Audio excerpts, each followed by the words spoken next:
Hi everyone, I am Rahul Kumar. Now अभी south Africa के Johannesburg शहर में 15th ब्रिक्स समिट को होस्ट किया गया।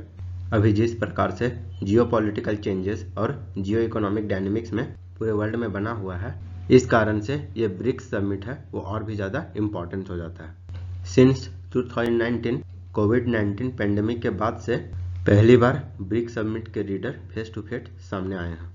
तो चलिए इस वीडियो में बात करते हैं इस 15th ब्रिक्स समिट के कौन कौन से हाइलाइट्स हैं, ब्रिक्स समिट के एक्सपेंशन को लेकर क्या कुछ कहा गया है, इस ब्रिक्स समिट के दौरान इंडिया का क्या स्टेक रहा और ब्रिक्स के बारे में कुछ बेसिक्स को जानेंगे। तो चलिए वीडियो को शुरू करते हैं। लेकिन शुरू करने से पहले एक क्वेश्चन जो कि यूपीएससी के 2016 में पूछा गया है, बताना है ये दोनों स्टेटमेंट में से कौन सा करेक्ट है। न्यू डेवलपमेंट बैंक को सेटअप किया गया था एशिया पैसिफिक इकोनॉमिक कॉर्पोरेशन के द्वारा। न्यू डेवलपमेंट बैंक का हेडक्वार्टर का बात करें तो इसका हेडक्वार्टर शंघाई में है। इसका सही आंसर आप कमेंट सेक्शन में दें, सही आंसर मिलेगा आपको वीडियो के एंड में। तो चलिए वीडियो को शुरू करते हैं। सबसे पहले जानते हैं इस 15th ब्रिक्स समिट के क्या थीम थे। तो इसके थीम की बात करें तो BRICS and Africa partnership for mutually accelerated growth, sustainable development and inclusive multilateralism. BRICS के जितने नेशन कंट्रीज हैं उसमें ग्रोथ को बढ़ावा देना, सस्टेनेबल डेवलपमेंट को लेकर कदम उठाना और जो मल्टीलेटरलिज्म है वो इंक्लूसिव होना चाहिए। चलिए अब हम लोग देखते हैं इस 15th ब्रिक्स समिट के की हाइलाइट्स की। तो इस ब्रिक्स समिट में सबसे ज़्यादा जोर ब्रिक्स के एक्सपेंशन के ऊपर दिया गया है। इस ब्रिक्स ऑर्गेनाइजेशन में ऑलरेडी 5 मेंबर है, ब्राज़ील, रसिया, इंडिया, चाइना और साउथ अफ्रीका। तो ये 15th ब्रिक्स समिट में इसको एक्सपैंड करके 6 और नए देशों को जोड़ा जाएगा। तो इस ब्रिक्स को जो 5 देशों का है इसको 11 देशों का बनाने का बात किया गया है। और इसमें जो नए देश जुड़ेंगे वो हैं Egypt, Iran, Saudi Arabia, UAE, Ethiopia और अर्जेंटीना। इन कंट्रीज के जुड़ने से ब्रिक्स का रिप्रेजेंटेशन और ज़्यादा एम्पलीफाई हो सकेगा अक्रॉस मिडिल ईस्ट, अफ्रीका और साउथ अमेरिका जैसे कंट्रीज को जोड़कर।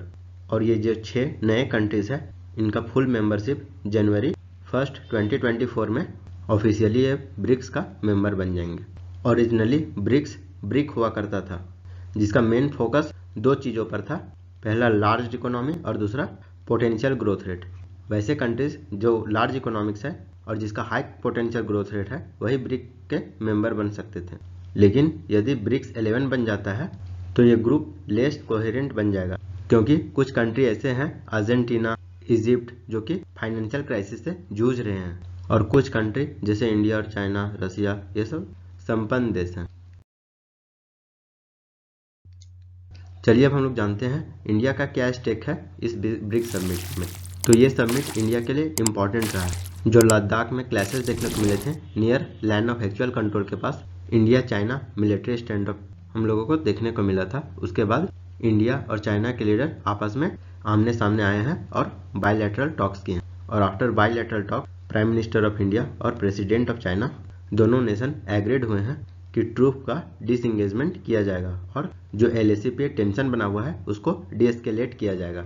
इंडिया के द्वारा की रोल प्ले किया जा रहा है कि ब्रिक्स ग्रुप में कौन सा कंट्री ऐड हो सकता है, उसके लिए मेंबरशिप क्राइटेरिया को ड्राफ्ट किया जा रहा है। और जो न्यू कंट्री जुड़ेंगे उनके साथ स्ट्रेटेजिक पार्टनरशिप को प्रमोट किया जा रहा है। इंडिया इस ब्रिक्स नेटवर्क को एक्सपैंड करके लिवरेजेस ले सकता है, अपने एलाइज कंट्री को जोड़ सकता है और इंडिया का जियो पॉलिटिकल इन्फ्लुएंस और भी ज़्यादा बढ़ जाएगा। अब चलिए हम लोग देखते हैं इंडिया ब्रिक्स को कैसे देखता है। तो इंडिया ब्रिक्स को नॉन वेस्टर्न ग्रुप के जैसा देखता है, ना कि एंटी वेस्टर्न ग्रुप के जैसा। ये वेस्टर्न कंट्रीज के लिए एंटी नहीं है, बल्कि ये नॉन वेस्टर्न कंट्रीज का एक ग्रुप है। इंडिया के द्वारा डाइवर्स पर्सपेक्टिव के ऊपर इस प्लेटफॉर्म को बनाने का एम्फेसिस है।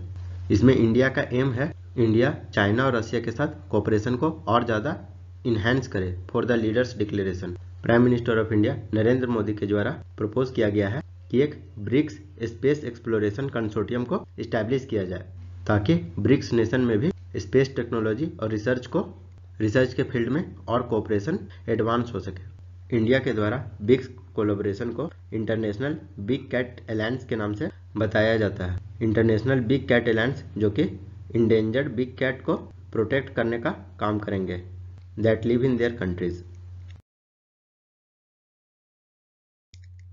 चलिए अब बात करते हैं जियोपॉलिटिकल कॉन्टेक्स्ट और सिग्निफिकेंस की। इस समिट में जो रसिया के द्वारा इन्वेजन किया गया था यूक्रेन में 2022 में, इससे जो ग्लोबल स्टेबिलिटी और सिक्योरिटी इम्पैक्ट हुआ है, इसको लेकर के इस समिट में बात किया जा रहा है। ये जो ब्रीफ डिस्कशन, इसके जो वेस्टर्न प्रोस्पेक्टिव है उसको काउंटर किया जा रहा है। इसके जियोपॉलिटिकल कॉन्टेक्स्ट में इसके सिग्निफिकेंस की बात करें तो इस यूक्रेन कॉन्फ्लिक्ट में जो रसिया था आइसोलेट हो गया था, उसको बीच में लाने का प्रयास किया जा रहा है थ्रू ब्रिक्स डेलिब्रेशंस, ताकि वर्ल्ड में एक पीस और हार्मनी बना रहे।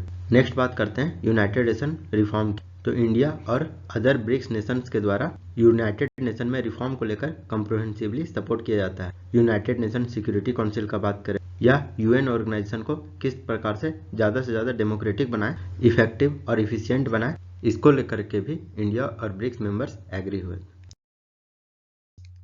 नेक्स्ट बात करते हैं क्लाइमेट चेंज की। तो ये क्लाइमेट चेंज को लेकर जिस प्रकार से न्यू चैलेंजेस उभर कर सामने आ रहे हैं, तो इस चैलेंजेस को एड्रेस करने के लिए जितने भी ब्रिक्स मेंबर्स कंट्रीज हैं वो एग्रीड है कि वो क्लाइमेट चेंज के चैलेंजेस को डील कर सकें, और इसमें जस्ट, अफोर्डेबल और सस्टेनेबल ट्रांजिशन को इंश्योर करने का बात किया गया है। लो कार्बन और लो इमिशन इकोनॉमी बनाने का बात किया गया है। 5 नेशंस जिसको कि डेवलप कंट्रीज कहा जाता है, वो उसके द्वारा एग्जाम्पल सेट किया जाए, डेवलपिंग कंट्रीज को सपोर्ट किया जाएगा टुवर्ड्स सच ट्रांजिशंस। जो कंट्रीज के द्वारा ट्रेड बैरियर इम्पोज किया जाता है बाय सर्टेन डेवलप्ड कंट्रीज, इसको ब्रिक्स नेशन अपोज किए हुए हैं, ब्रिक्स नेशन के द्वारा अपोज किया गया है under pretext of tackling climate change. क्योंकि अगर हिस्ट्री में देखिए तो इंडस्ट्रियल रिवोल्यूशन 1, 2, 3 में डेवलप्ड कंट्रीज ही ज्यादा से ज्यादा CO2 का इमिशन किए हुए हैं। कोल और पेट्रोलियम का यूज कर वो सब कंट्री डेवलप्ड बन गए हैं, और यदि कोई डेवलपिंग कंट्री से सामान डेवलप्ड कंट्री जाता है तो डेवलप्ड कंट्री के द्वारा हाई टैरिफ लगाया जाता है, यह कहकर कि जो डेवलपिंग कंट्री में मैन्युफैक्चरिंग प्रोसेस के दौरान कोल और पेट्रोलियम का यूज किया गया है। चलिए अब बात करते हैं ब्रिक्स के कुछ बेसिक्स के बारे में। तो ये जो ब्रिक्स का एक्रोनिम है वो वर्ल्ड के इमर्जिंग इकोनॉमिक्स जैसे कि ब्राजील, रसिया, इंडिया, चाइना और साउथ अफ्रीका के नाम पर बना है। इसका जो फॉर्मेशन है वो 2001 में ब्रिटिश इकोनॉमिक्स जिम ओ'नेल के द्वारा कॉइन किया गया था ब्रिक टर्म को, और उस समय 4 कंट्री ही हुआ करते थे, ब्राजील, रसिया, इंडिया और चाइना। और इस ग्रुपिंग को फॉर्मलाइज 2006 में किया गया था जब ब्रिक नेशन के फॉरेन मिनिस्टर का फर्स्ट मीटिंग हुआ था, और उसके बाद साउथ अफ्रीका को इनवाइट किया गया था 2010 में, और उसके बाद ये ब्रिक ग्रुप ब्रिक्स बन गया।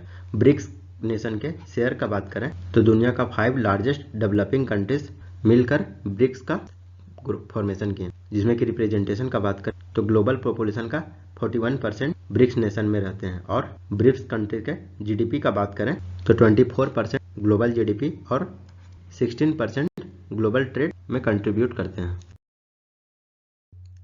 इसके चेयरमैनशिप का बात करें तो इस चेयरमैनशिप एनुअली रोटेट होते रहता है अमंग ब्रिक्स मेंबर्स, जैसे पहले ब्राजील है, फिर रसिया, फिर इंडिया, चाइना, साउथ अफ्रीका, और फिर से जो नेक्स्ट हेल्ड होने वाला है वो ब्राजील में होने वाला है, क्योंकि जो 2015 समिट है वो साउथ अफ्रीका और इंडिया के द्वारा 2021 में ब्रिक्स समिट को होस्ट किया गया। चलिए अब बात करते हैं ब्रिक्स के द्वारा कौन कौन सा इनिशिएटिव लिया गया है। तो फर्स्ट है न्यू डेवलपमेंट बैंक का formation during 6th BRICS summit, जो कि ब्राजील शहर के फ्रोटेजिलिया में 2014 में देखने को मिला था। इसमें लीडर्स के द्वारा एग्रीमेंट साइन किया गया था न्यू डेवलपमेंट बैंक को फॉर्मेशन में, जिसका हेडक्वार्टर संघाई के चाइना कंट्री के संघाई शहर में देखने को मिलेगा। इसमें 70 इंफ्रास्ट्रक्चर प्रोजेक्ट और सस्टेनेबल डेवलपमेंट प्रोजेक्ट को अप्रूव किया गया। नेक्स्ट है कॉन्टिजेंट रिजर्व एग्रीमेंट। 2014 में ब्रिक्स समिट के दौरान इस ट्रीटी को साइन किया गया और सेटअप किया गया कॉन्टिजेंट रिजर्व एग्रीमेंट। इस एग्रीमेंट का एम है वैसे ब्रिक्स मेंबर कंट्रीज जो short term balance of payment pressure से जूझ रहे हैं उसको हेल्प प्रोवाइड करवाया जाएगा, म्यूचुअल सपोर्ट प्रोवाइड करवाया, और ब्रिक्स नेशन के फाइनेंशियल स्टेबिलिटी को और ज्यादा मजबूत किया जाएगा।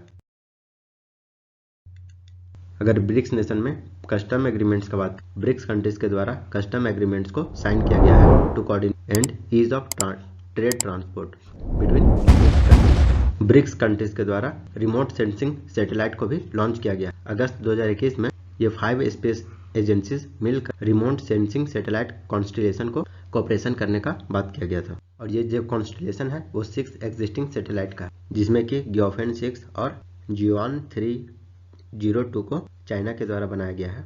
CBERS 4 को ब्राजील और चाइना के द्वारा मिलकर डेवलप किया गया है। कानोपुस 5 टाइप को रसिया के द्वारा डेवलप किया गया है, और रिसोर्स सैट 2 और रिसोर्स सैट 2A को ये दोनों भारत के द्वारा डेवलप किया गया है। चलिए आते हैं अपने क्वेश्चन की ओर। तो इसका सही आंसर है ऑप्शन बी। जो न्यू डेवलपमेंट बैंक है इसका हेडक्वार्टर संघाई में देखने को मिलेगा, और जो न्यू डेवलपमेंट बैंक इसका सेटअप APFC नहीं बल्कि ब्रिक्स के द्वारा किया गया है। तो यदि आपको ये वीडियो अच्छा लगा हो तो लाइक करें, सब्सक्राइब करें और शेयर करें। And thanks for watching.